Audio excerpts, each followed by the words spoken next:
Hi, everybody. Today is Thursday, October 23rd, 2025, and our dear friend, Andrei Martyanov, joins us. Welcome, Andrei. My pleasure. Anytime. Andrei, let me start with what Medvedev said. The latest comment of Medvedev. He's talking about that if any of the numerous commentators still had illusions, here you go. The United States is our enemy, and their sort of policy toward us is nothing but they see us as their enemy.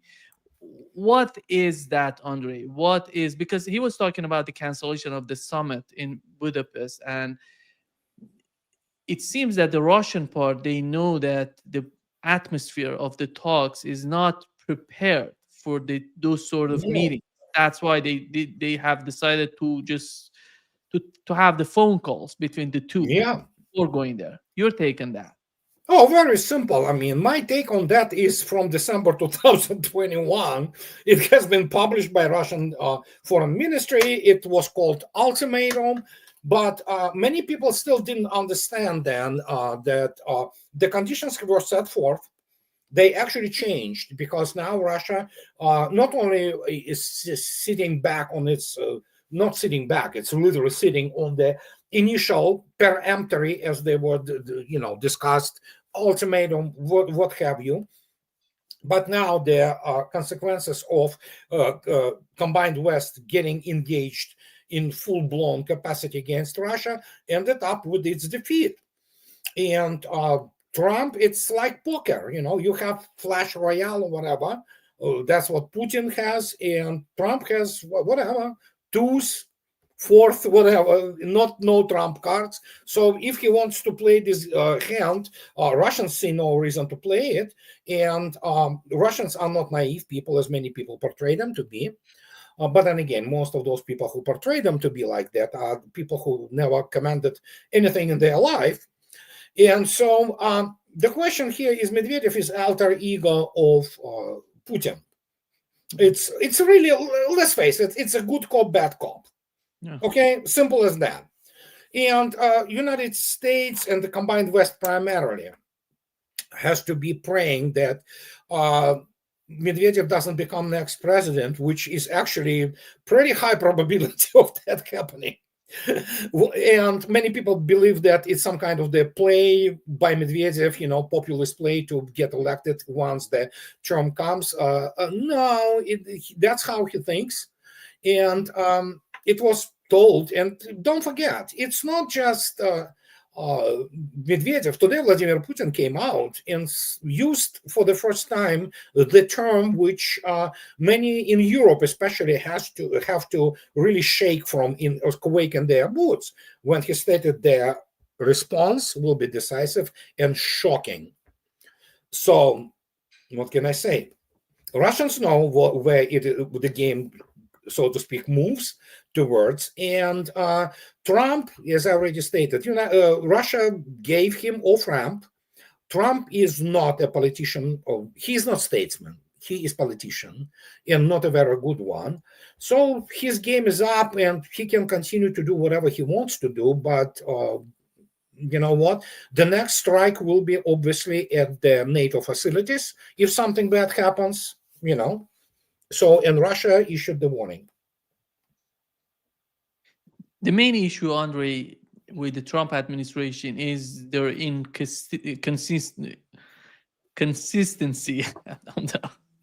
They're not consistent in their way of thinking and their way of communicating with Russians. When it comes to you know the immediate ceasefire that they're talking about, it is the main issue before going to meeting between the two presidents. Is there any chance that Russia would accept an immediate ceasefire, in your opinion? No, I mean, it's just out of the question. And while we speak, actually, Russians are now launching the operation of the liberation of Kherson. It's just for those people who do not know. And when you look at the dynamics on the front on the last couple of months, again, listen, for people who grew up on the movie pattern, okay, and the Hollywood view of war, for them it's difficult to understand how real war is fought.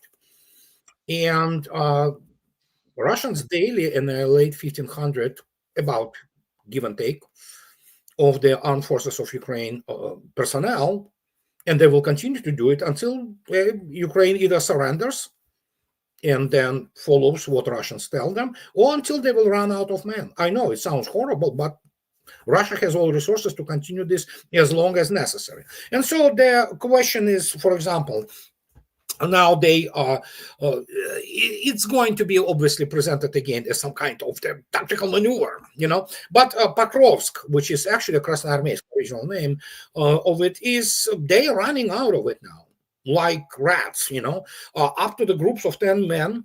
Obviously they use civilians as their human shield. This is NATO tactics, basically. So, and yeah, Pokrovsk is, if you take a look attentively at the map of Pokrovsk today, most of it is liberated. They are concentrating primarily in the western part of it, and they're running. And actually, their interesting point, in the last months, the trend is very pronounced. The armed forces of Ukraine simply try to avoid any kind of the combat contact, because that's how they demoralized, and unless of course they're drugged and then pushed towards suicidal raids, so-called counterattacks, where they get all killed or wounded, and that's pretty much equates killed. And so in this case, the situation on the line of combat contact defines everything in the international relations today. Some movement by some Russian brigade or some air wing of Russian Air Force, it has more bearing on the international politics than, for example, any collection of the NATO generals trying to, gather and pretend that they know what real war is. They don't. And so, as the result, we have what we have. Russia, you cannot change anything in Russian position. It's completely idiotic when you have people, even in the West, ranging from Mr. Orban to Steve Bannon to other former, even analysts, big honchos in State Department of all places, going in the Sky News and saying the war is lost, it's over. Yeah, we know it's over. It's just that how much those war criminals in Brussels, London, Paris, and Washington want to persist. And the only thing which depends on them is how many more Ukrainian men will be slaughtered. That's it. And the question is, again, many people still don't understand. Russians don't need those territories, but they are very deep into the Kharkov, Dnipropetrovsk, Sumy Oblast, and so Kherson is being liberated. The operation started already. So I don't know what the United States can bring on the table today. And there was another thing, which many people, again, behind all this white noise, behind all this, sell the story, the a bunch of the one cell organisms from media, because no complex life forms work in the, especially US and Western media. They forget that, for example, Mr. Rybkov made an astonishing announcement yesterday. And when Mr. Rybkov says anything, they better listen. He stated that Russia is not going to be sharing any information in terms of the weapons and issues related to the possible New START treaty. Russia gave United States until 2026, which, by the way, very soon expires. After that, there will be no negotiations about any new START treaty whatsoever, and Russia will stop abiding by it and will continue to produce things which many people do not even understand the significance of it. And these are strategic systems, delivery systems, which already change the balance of power dramatically in the world. They will change the balance of power towards Russia, in favor of Russia, that it's not going to be even fair. And to the United States, forget about Europe. Europe militarily is insignificant. And when we talk about it, people say, oh, yeah, Trump says this, he said, you know what? It's like he loves me not thing. Like one day he wants to meet, then the other day he doesn't. He is utterly incompetent man. He tries to survive because his domestic policies are failing dramatically. And what can I say? But this is what is happening on the background, which is more important than actually tactical and operational movements on the line of the combat contact, because we know what is happening there. We know how it is already ended. We just need to know how it's going to be arranged in terms of the final, so to speak, thing. Because it's not only that many of the Nazis from Ukraine have to go behind bars. There are many political leaders in the West who are genocidal maniacs and downright war criminals and criminals against humanity. Simple as that. And they have to be brought to justice. Is that related, what's going on in Ukraine, is that related to the Trump's incapabilities of accepting the realities of Ukraine? Because it seems to me, why is that so difficult for him to say, so you lost it, let's get out of Ukraine? Why is that? Because as you've mentioned, Sergei Ryabkov, he said that the calls for nuclear disarmament that ignores today's military and political realities are completely unrealistic. You cannot go forward with these sort of policies in Ukraine, in No, any area. it's unsustainable. United States, as a superpower, as it thought about itself before, is unsustainable. And it will have to cut its appetites by a gigantic margin. Many people talk about it, that, yeah, it has to concentrate primarily. And many people, okay, let me put it this way. United States is more than just West. United States is its own civilization, okay, which incorporates many things which are dramatically different from Europe. In fact, is Americans as people, they differ quite significantly from Europeans. It doesn't mean that there are no commonalities. Of course, there are commonalities. And of course, United States was the combined West, which is, of course, Europe, final hope. United States failed miserably as such.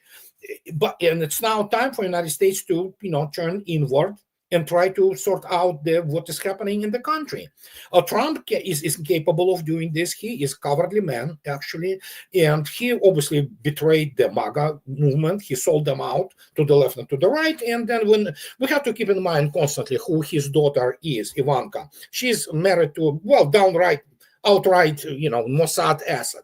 So the guy is fully controlled and humiliated by basically Tel Aviv and Netanyahu. He is incapable of making any kind of serious movements geopolitically. But Russians do their thing. They give him bone here and there in order not completely kill him politically, because obviously Russia is not interested in downright or outright humiliation of him because of his narcissistic nature, impulsive, a man who cannot control his impulses really. And he is now in the corner from all points of view. He had the chance to change things. Remember? Oh, I will stop it in 24 hours. Then, a week, 2 weeks, a month, 100 days. So here we are. So, and in this case, how do you deal with the basically patient of the asylum?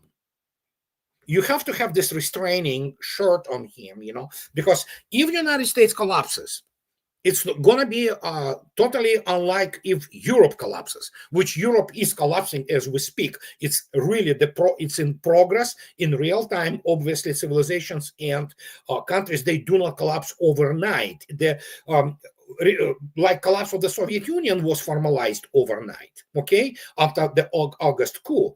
But it was disintegrating prior to it for a number of years, and the same goes for even larger entities like Western civilization. So Trump is incapable of saving it. He is incapable of saving the United States. He is merely a New York real estate shyster. And he is the showman from the Apprentice show. He doesn't possess, qualities of the statesman. And in this particular case, how do you do it? How you handle basically the asylum patient, and violent at that. So you have to do it very accurately, but in the same time in a very firm manner. And as I already stated, I'm on record, we repeated over and over again that United States doesn't have cards to play unless it wants to escalate to the nuclear exchange, and then United States cease to exist together with the human civilization. Simple as that. Not many options. So,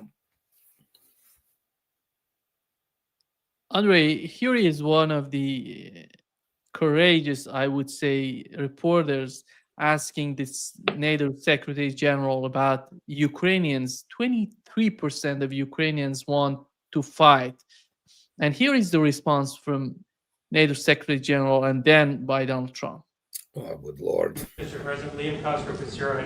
My question is actually for the Secretary General. Yes. Mr. Secretary, I don't know if you've seen this, but polling out of Ukraine shows a massive collapse in Ukrainian support for the war. A Gallup poll had it just 23%. That's less than a quarter. Zelensky came out today praising President Trump's proposal for freezing the front lines of battle as part of a ceasefire. He said that's a good compromise. So people view your coming here as, you're lobbying the U.S. government to continue its involvement in the war. You're obviously lobbying for more NATO weapons to be sent to Ukraine, but Ukrainians themselves don't want to fight the war. So how do you justify that morally? Well, I'm lobbying only for one thing, and that is to make sure that we end this war. And I don't have to lobby the president because we totally agree on this. And this is what he has been doing from day one. Everything he could do to break the deadlock with Putin, get a dialogue going, dialoguing also with Zelensky, and getting this war done. It's crucial. And the fact that the US is now supplying weapons into Ukraine, paid for by allies, is extremely important. And that's now happening since 2-3 months. About 2 billion moving into Ukraine. The war hasn't wind down. Why do you think that'll wind it down now? What do you mean? You think more weapons will wind down the war? No, I mean, there's more to be done. So what you need, what the president said this weekend, stop where you are, so basically do a ceasefire and then have all your discussions about territory and whatever. But first, stop the war. This is what you said on Friday and on Sunday. It's a war. I mean, your question's really a fair one. It's a war that should have never started. And you know how I feel about it. But it's a war that should have never started. And we're not selling any weapons to Ukraine. We're selling them to NATO. Yeah. Which is different from before. With Biden, he just gave $350 billion worth of weapons and cash right into Ukraine, and that was so foolish. But we sell them to NATO, and in theory, you can do what you want with them. It doesn't have to be Ukraine, but probably it is mostly. No, but it's unbelievably, ignorant the way that they're responding to the It's reporter. not ignorant. They are afraid. They are two schoolboys, and Rutte is imbecile. I'm sorry, guys. There are no normal European politicians out there. None. Zero. Most of them are cretins, basically. They either compromised one way or another and utterly corrupt, utterly cowardly, and they are fighting for their life, dear life now, because in the end, Europeans, most Europe, not all, make no mistake, I don't want to do the, broad brush, but most Europeans don't know, crap from crapola, honestly. They care only about, which is normal, about their stomachs.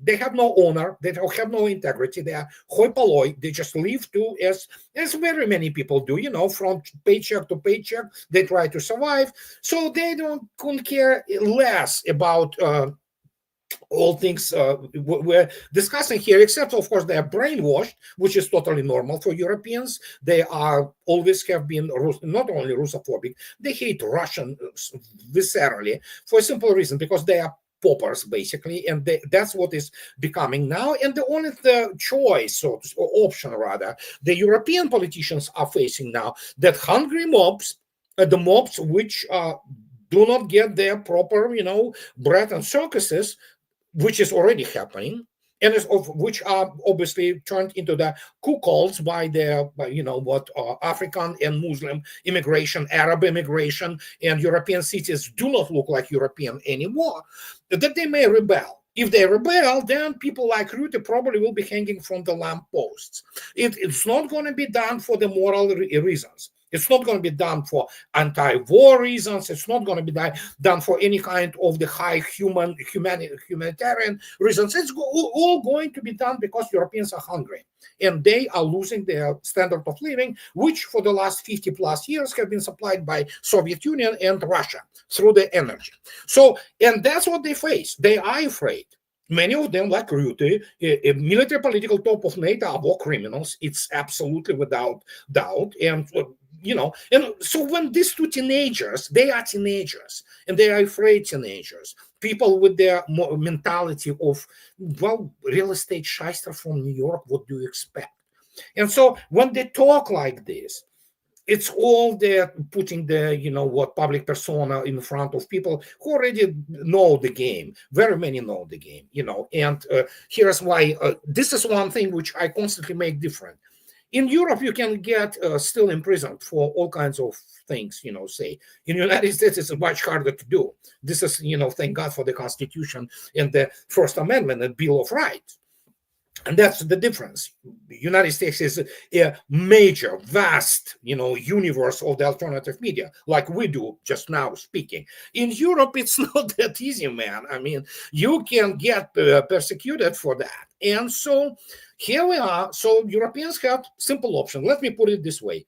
This is the two options Europe faces, not United States. United States is a separate game, although it is now getting into the desperate situation, and it is desperate considering economic and moral situation in the United States. But in Europe, it's only two options.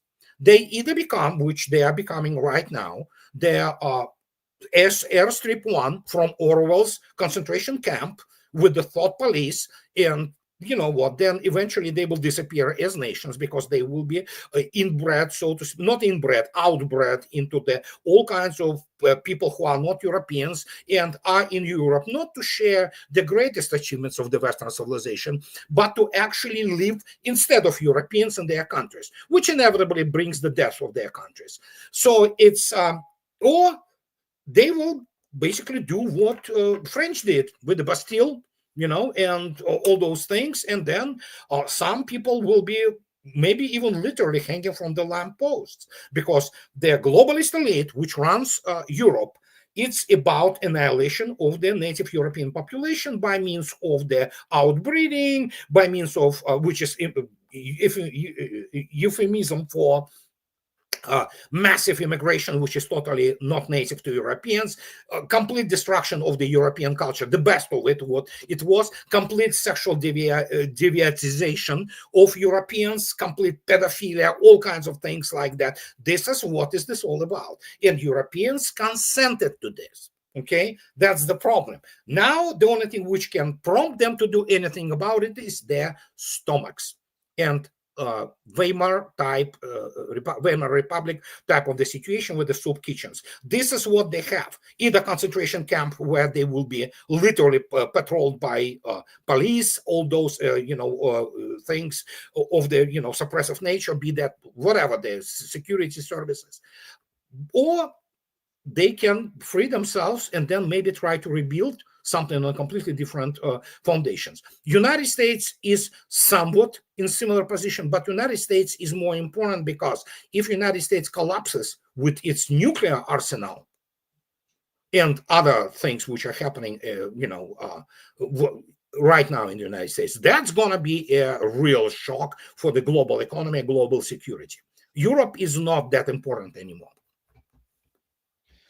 Andrei, what's your understanding of Poland? We remember when this war started, they were so hawkish. Then they went down. They didn't want to be that much involved in Ukraine. And recently, again, they're getting more hawkish. They're talking about Germany was asking them about a guy who seems to be involved in the Nord Stream. They said you don't have a right to have the Nord Stream. Who's Poland to decide about Nord Stream pipeline? The Nord Stream pipeline was between Russia and Germany. Who's Poland in that whole situation? The other point is that Sikorsky came out saying if Russian president wants to pass, our airspace, we're gonna hit their airplane. And the former Polish Prime Minister, here is what he said just yesterday. He said, "We in Poland have one weapon that we can give to Ukraine. There are Ukrainians of conscription age." He offers literally the Yeah. people who, who Well, somehow they're desperate with their situation of the war in Ukraine. He want to send them back to fight, to be killed, to be, for Zelensky. What is that with Poland, in your opinion? Well, Poland, in general, not all Poles, make no mistake, and they are actually culturally very close to Russians, as a matter of fact. But the reason they hate Russians is because Poland never became the empire it wanted. As any empire in Europe, it all ended in Russia. Either Russians go to Berlin in the 18th century or enter Paris in 1814, or they get those collaborators and capture Kremlin and all that. Then Russians, the Russians rise, kill Polish invasion, and then just what, in order to basically address the issue of the Polish threat, which was obviously from Morze to Morze, this from sea to sea, great Polish empire. They just turn Poland into a part of Russia. So it's this is how it happened, and they hate Russians for that. Not all, again, make no mistake, I do not want to paint all Poles by the broad brush, but they are political elites, they are losers. They have nothing to play it with. Poland was thoroughly deindustrialized until recently. They have been fed with all those grants and privilege loans to make facade out of them. That in the wake of the collapse of the Soviet Union. So this time is over. They need to pay back those loans. They have been thoroughly deindustrialized. They produce virtually nothing. Their famous shipbuilding is gone, for example. And so they try to pretend that they still matter. They don't. It's a middle-sized European country which could be obliterated even by their conventional weapons without any kind of nuclear weapons. And so they try to pretend that they matter. They don't. And the only thing which remains is, for example, saying trivial things like, if Russian planes invade, Polish airspace, yeah. If Russian combat plane invades Polish airspace, yeah, you have the right to shoot it. But they say it as it is some kind of, the same goes, for example, if Polish airplane enters Russian airspace, well, Russians can shoot it, they can make it land first and then take the pilot and exchange it for, but that's what it is. And it's like repeating things, like saying, I am Andrei Martyanov, you know what, so face it. It's like, okay, yeah. So that's what they are. That's who they are. They have a pathetic army, which is obviously supplied by NATO primarily. They have nothing of their own except for, like, they say, oh yeah, we have armor, we can build some tank, or something. It's primarily, NATO armed country. And they know what's going to happen, so it's only the imbeciles from all kinds of the military think tanks who think that, for example, you can assault Kaliningrad without consequences. And that's how they live. And then when you look attentively at Sikorsky, the guy is complete cretin. He openly admitted doing the blowjob, fellatio on Americans. You can look it up in his wife is a psycho bitch and Applebaum, who they're not just Russophobes. They hate Russian gods. They hate them desperately. They hate them to such a degree that it's worse than Nazis. So if that will be up to him, he would kill most Russians anyway. So, and that's who they are. And that will continue to be the case, that this very narrow strata of the Polish true thinkers, true patriots, I know some of them, they will be always on the fringe, because this is how Poles are. They are controlled by at least London, but they forgot they are medium-sized European country with no real economy, and now it's going to get also poor.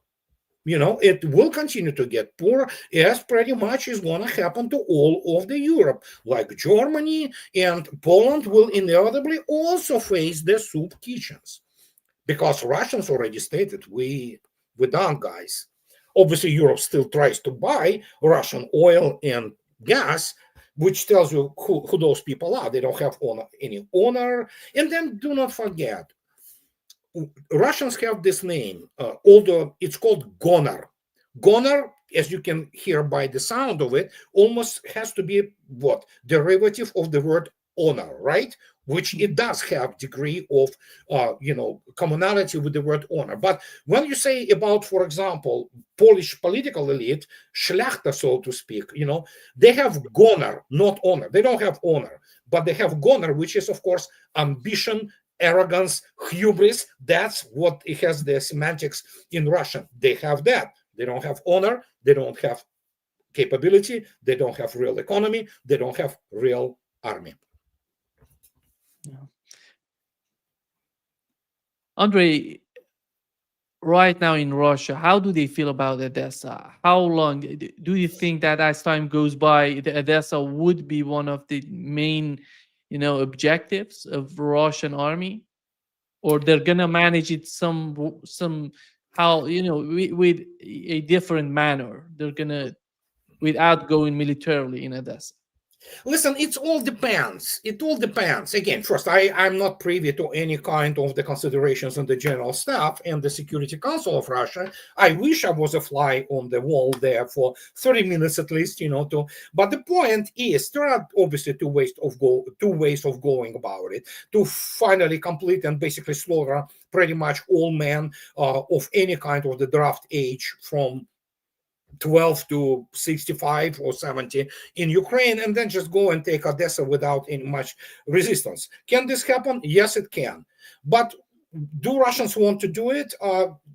Why waste even a single Russian life when you can do it probably through the political solution, like in the end, Ukraine will be turned into some kind of the confederation, and eventually those down the road, after the process of denazification is completed, those oblasts, those cities can return to Russia politically, so that's possible too. Obviously, this is a Russian city, but who knows, we can speculate, of course, but I don't want to really,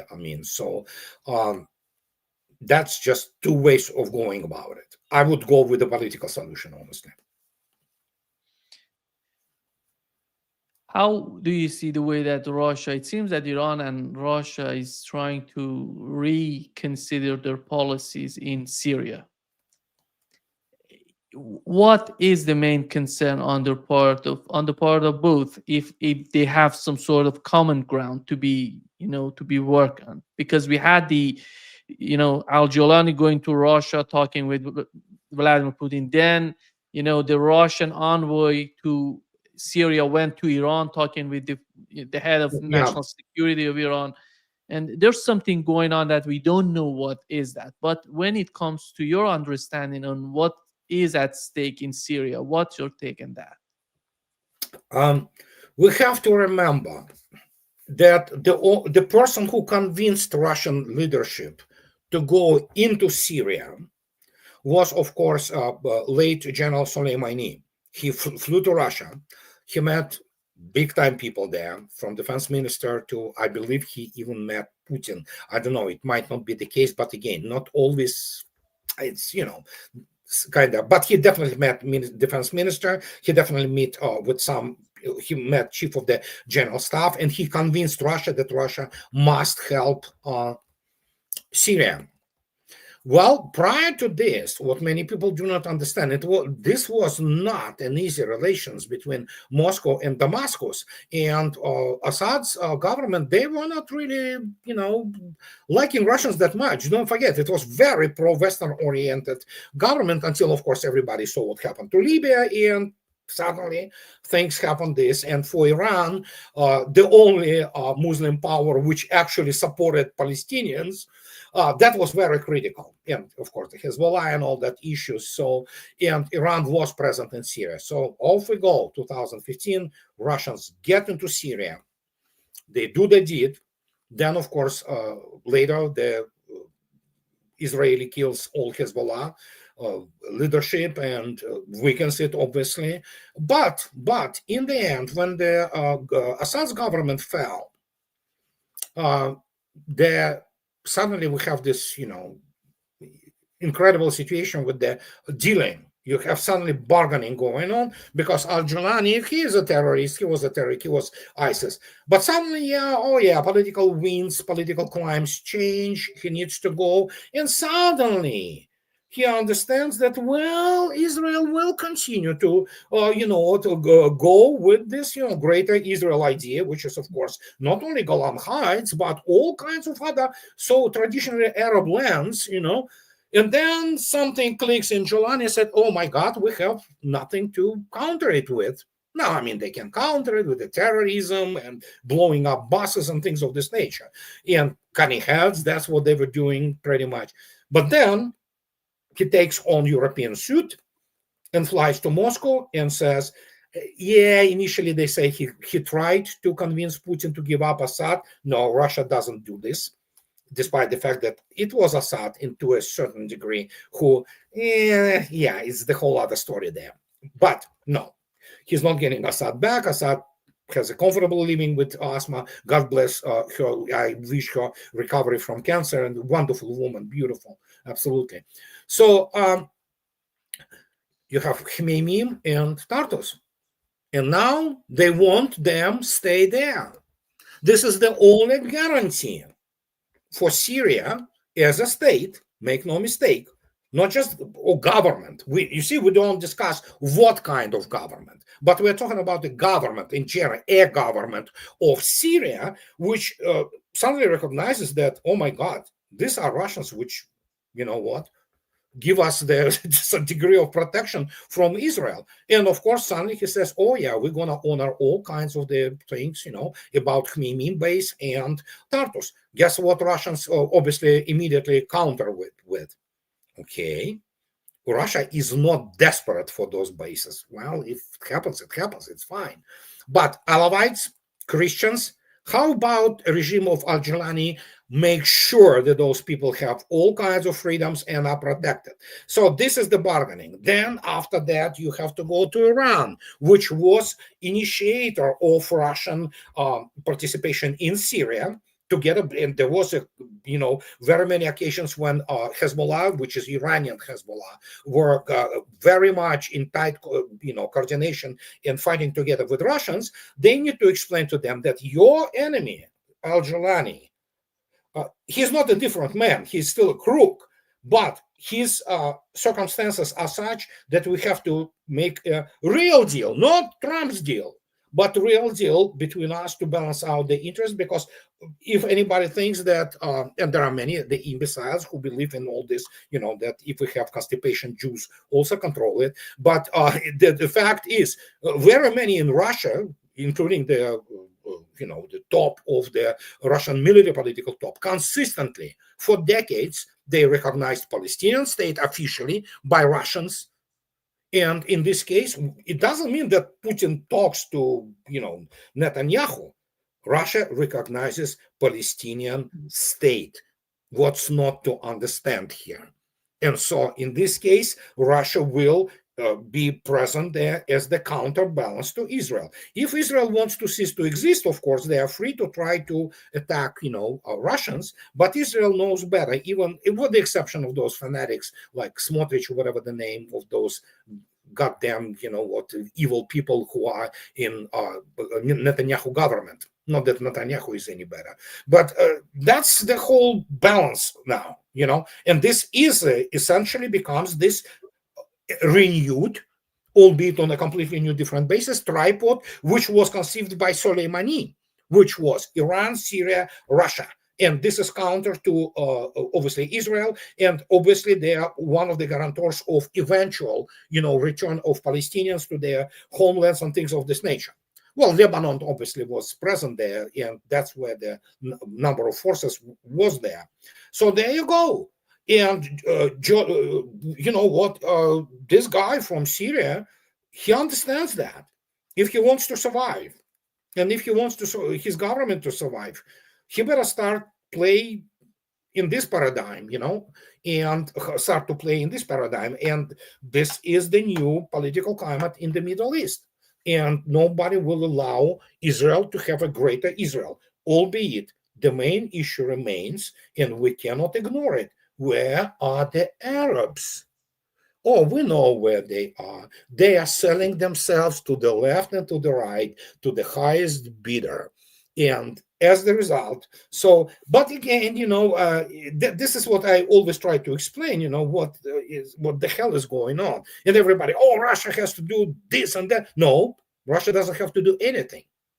The Russians already did more than enough, so did Iran. So, and if Arabs do not want to do anything for Palestinians, well, what can I say? It's their choice. Yeah, yeah, it's unfortunate actually with the Arab states, and Yeah, it is what it is. Iran has guts. Iran has balls, and Iran was always, in this respect, supportive of Palestinians. They sacrificed themselves for that, and yeah, that can only, elicit respect, and but Egypt, oh good lord! I mean, Jordan, oh for crying out! Yeah, there are 500 million of people who, oh good lord, yeah. Let's not go there. they're doing nothing.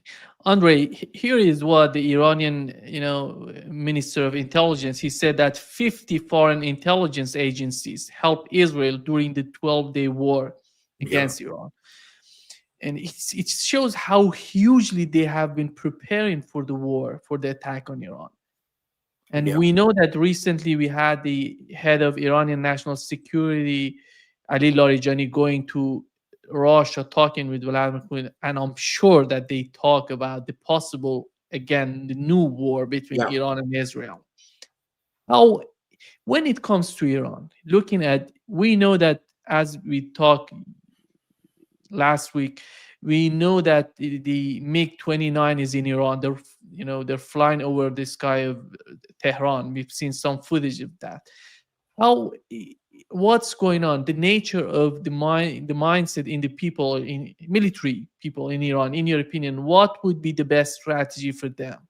In your opinion, to The deal with best this? strategy, the best strategy. First, we have to keep in mind, this was in the news, obviously, it was confirmed.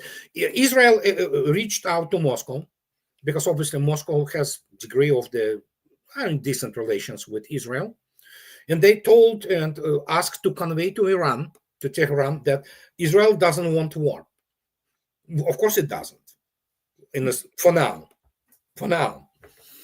But down the road, the strategy is very simple. Russia is pumping Iran finally, as Mr. Lavrov stated a week ago, and I quote, there are no limitations, there are no sanctions, it's over, and our military cooperation proceeds, apace. What is military cooperation? More resonance air defense radars, which cover pretty much, which can create pretty much solid air defense field around Iran. Yeah, Su-35s are there. MiG-29 SMTs are there, and more arriving. Are IS-400s coming in? Yeah, I'm pretty sure they are. Iran will be receiving, well, it did receive before, but now it's going to be more integrated into Russian ISR, intelligence, surveillance, reconnaissance circuit. So it will be receiving all kinds of necessary targeting and information. There are so many things which are happening there. I mean, for example, the change of Mr. Aliyev's stance of Azerbaijan is not accidental. It's not only that he was actually denied his, pocket change by Russians when they wiped out all those the refineries which refined Azerbaijani oil for Ukrainians, no less, too. But it's because, suddenly Azerbaijan is back and wants this north-south corridor and all those things on Caspian Sea and things of this nature. There's also a lot which is related to the dramatic improvement of the striking power of Caspian flotilla there. So it suddenly becomes this situation that Russia will not allow Iran to be defeated. Whatever Iranians think, and however Tehran liberal opposition thinks about it, it's secondary now to the fact that, Iran is being supplied now with almost top of the line weapons. And but again, Su-35, yes, it's top of the line. It's the best fighter in the world, period. Well, with the exception of Su-57, and with the incredible combat record. No F-15 or F-22 can touch it. So, and when Iran gets that type of weapons, and we know they fly Su-35s, but it is a very complex plane in the sense that you have to be extremely well prepared, and you need to know Russian. Obviously, it's very difficult to turn avionics and turn this glass cockpit completely into the Farsi. You need to maintain the semantic relation to how you interact with essentially neural networks, which help you to control the Su-35. And in this case, you need to know Russian. That's a big deal. By the way, Chinese pilots, when they were getting Su-35s, Chinese side, about 8 years ago, what they asked? They asked the all cockpit to be strictly in Russian. That was very interesting, isn't it? Because obviously, in Russian language has the very serious semantic apparatus for the combat, including to air combat. And so that's the other issue. You need to know how to fly, these things. And probably Iranian pilots went through the courses in Russia. And plus, again, there is another thing. A Su-35 is a fully net-centric aircraft. It has data links. It can communicate. I don't know if Russians provided them, but I'm pretty sure for Iran they did. It has the ability to communicate with all kinds of things directly, and it can have the voice and image information, including targeting, just getting on its screens, and you can communicate with, a lot of things there. So, and as a result, you need to be completely immersed into this Russian intelligence, recon, surveillance capability, which is realized in, for example, Su-35S, which is, as I already stated, it's a fully net-centric machine. It's a fully net-centric machine which is capable of controlling even the whole air wing on its own, single aircraft. So, and then of course there are other things. And if we look attentively at that, and we look at the conventional power of Iran, the indigenous tanks and things of this nature, it's becoming a very important and very powerful military force, and which is in itself is the deterrent. You have to deter Israel. And the only thing Israel can hope for is for United States. But the only thing what United States can do in Iran is hurl tomahawks.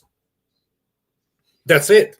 This Kabuki theater with B-2 flying and dropping some bomb, which was obviously prearranged for United States to save the face. It's just like, that's not even serious, and that's what's left.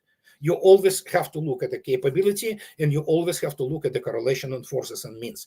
Israel has no way to conduct land operation against Israel. It will be wiped out anyhow. And then, of course, the only way they can hope for is that sometime down the road, maybe in 30 years, United States develops proper air defense, which can intercept something at least, and that's it. But Iran has a bright future ahead of itself in terms of especially developing of the trade, becoming the incredibly important strategic transportation hub, and developing own industry, and on and on and on. So, and that plays well into the overall strategy of the Eurasian, more like, Eurasian part from Russian European part towards the rest of the Eurasian continent. And we'll see, but United States is desperate, and so is Israel. Israel controls United States. Andrei, the strategy on the part of Israelis, if they decide to attack Iran again, would be using the fighter jets again, to go to, I don't know, invading the Iranian airspace, since we don't know even with the... They didn't enter Iranian airspace. And do not forget, Iran has, again, first hours of the 12-day war, they were achieved, and surprise has been achieved absolutely not by jamming or striking the things. It was all basically diversionary and sabotage operation done on the ground. Period. It was primarily Mossad and those forces in Iran who did it. They killed their battery commanders or battalion, commanders of the air defense. They sabotaged some of the air defense complexes. They sabotaged some radar and things of this nature. This is what has been happening. Within 10 hours of the start of this, Iranian air defense started to recover. Now it's time, obviously, for Iranians, which is happening, I believe, to get their proper air defense with the state-of-the-art defend the jam-free, and fully net-centric air defense. And Russia has it, and evidently is supplying it now. So, and then it will be much, much harder. Not that Iranian security services anymore do not know who and how did it. They know that. And plus, we already saw how Iranian spies, so to speak, penetrated the Israeli nuclear facility, made the videos about it, and that's just, and put it out there, say, yeah, you're not alone who knows how to do things, So it is a very complex game, but Israel will be losing its, it doesn't have military supremacy. It's really a police force good only to bomb the defenseless Arabs, but even when they begin to shoot back, it's kind of Israel gets its, nose blooded. And we all remember what happened in 2006. So, and that's what is happening. And for now, at least, they conveyed to Moscow that they do not want the war. Of course they don't. We don't know we know some of we have some glimpses to the real extent of the damage to Israel. That is why they imposed immediately censored everything which was coming out of Israel. Shows you how democratic people. The damage was much more serious and severe from Iranian attacks than they want to admit. And yeah, we saw some evidence of that. It's horrifying. Andrei, before wrapping up, what the United States can offer to Israel if they decide attack Iran using the bases in the Middle East, using the Arab states, the bases in the Arab states. What is the possibility of the United States to help them? I mean, Qatar, direct involvement. We saw how U.S. air defense helped Israel. Just now, it's a joke, really. And in terms of direct involvement, probably, so, and that's the only thing. Again, as I already stated, even if you look at the that's going to be suicidal, in my opinion, if they go. They don't have nothing to offer. Yeah, they have nothing to. And again, the main question is, and that's where the interesting question is: what kind of Onyx missiles, or will it be Yachand, which is the export version, in accordance to the regime of non-proliferation of the cruise missiles beyond the range of 300 kilometers, or will it be the latest version of P-800 Onyx, which have the range of 1,000 kilometers?